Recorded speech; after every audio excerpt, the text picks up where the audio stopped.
Hi friends, welcome back to my channel. ఈరోజు వీడియోలో మంచి స్నాక్ ఐటెం చూపించబోతున్నాను. అదే శంకర్పాలి. ఈ శంకర్పాలి మంచి క్రిస్పీగా ఎలా చేసుకోవాలో ఈ వీడియోలో చూద్దామా. ముందుగా ఒక బౌల్ తీసుకొని అందులో నేను ఇక్కడ వేడి పాలు 1 కప్పు యాడ్ చేస్తున్నాను. 1 కప్పు పాలకి ఇక్కడ 1 కప్పు చక్కెరని వేసుకోవాలి. అలాగే 1/2 కప్పు నెయ్యి వేసుకోవాలి. ఇలా పాలు, చక్కెర, నెయ్యి బాగా కలిసే విధంగా ఒకసారి కలుపుకోవాలి. మనం ఇందులో వేడి పాలు వాడుతున్నాం కాబట్టి చక్కెర త్వరగానే కరిగిపోతుంది. లేదంటే మీరు ఇదే ప్రాసెస్ సేమ్ స్టవ్ మీద పెట్టుకొని చేసుకోవచ్చు. తర్వాత ఒక వెడల్పాటి బౌల్లో 3 కప్పుల మైదాని తీసుకోవాలి. అలాగే ఒక పించ్ సాల్ట్ వేసుకోవాలి. వేసుకొని ఒకసారి బాగా మిక్స్ అయ్యే విధంగా కలుపుకోవాలి. ఇప్పుడు మనము ఇందాక కరిగించి పెట్టుకున్న పాలు, చక్కెర, నెయ్యి మిశ్రమాన్ని కొద్ది కొద్దిగా వేసుకుంటూ చపాతీ పిండిలాగా కలుపుకోవాలి. చూసారా, మనం ఇలా పర్ఫెక్ట్ కొలతలతో వేసుకున్నామంటే ఈ పిండికి ఈ మిల్క్ మిశ్రమం అనేది కరెక్ట్గా సరిపోతుంది. ఈ విధంగా పిండిని బాగా మనము ఇలా చేతి సాయంతో బాగా ప్రెస్ చేసుకొని 1 నిమిషం పాటు బాగా ప్రెస్ చేసుకొని మూత పెట్టుకొని ఒక అరగంట పాటు మనము దీన్ని పక్కన పెట్టుకోవాలి.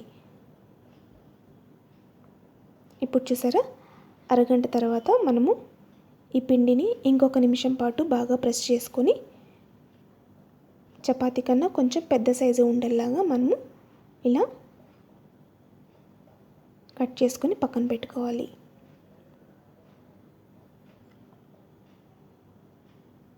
మనము ఇప్పుడు ఈ ఒక పిండి ముద్దను తీసుకొని ఒకసారి బాగా ప్రెస్ చేసుకొని ఇలా వీడియోలో చూపిస్తున్న విధంగా చపాతీలాగా మనం రోల్ చేసుకోవాలి.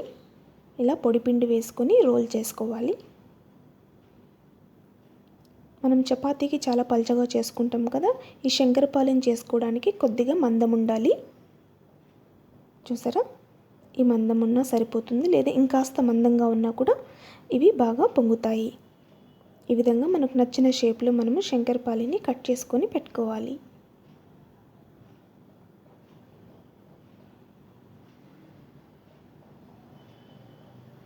నేను ఇక్కడ బాక్స్ టైప్లో కట్ చేసుకున్నాను.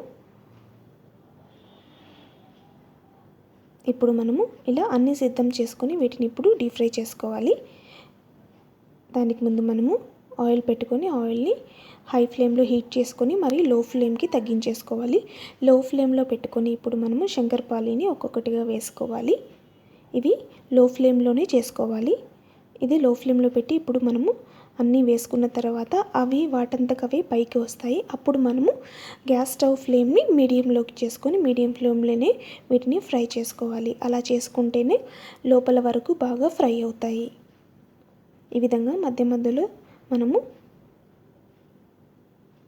తిప్పుకుంటూ ఇలా ఫ్రై చేసుకోవాలి. చూసారా, గోల్డెన్ బ్రౌన్ కలర్ వచ్చేసిన తర్వాత తీసేసుకున్నామంటే ఎంతో టేస్టీగా ఉండే మంచి స్నాక్ శంకరపాలి రెడీ అవుతుంది. చూసారా ఎంత బాగా ఇవి మనకు పొంగినట్టు వచ్చాయో. సో వీటిని మనము ఎయిర్ టైట్ కంటైనర్లో పెట్టుకున్నామంటే నెల నుంచి 2 నెలల పాటు బాగా ఫ్రెష్గా ఉంటాయి. Thanks for watching. బాయ్.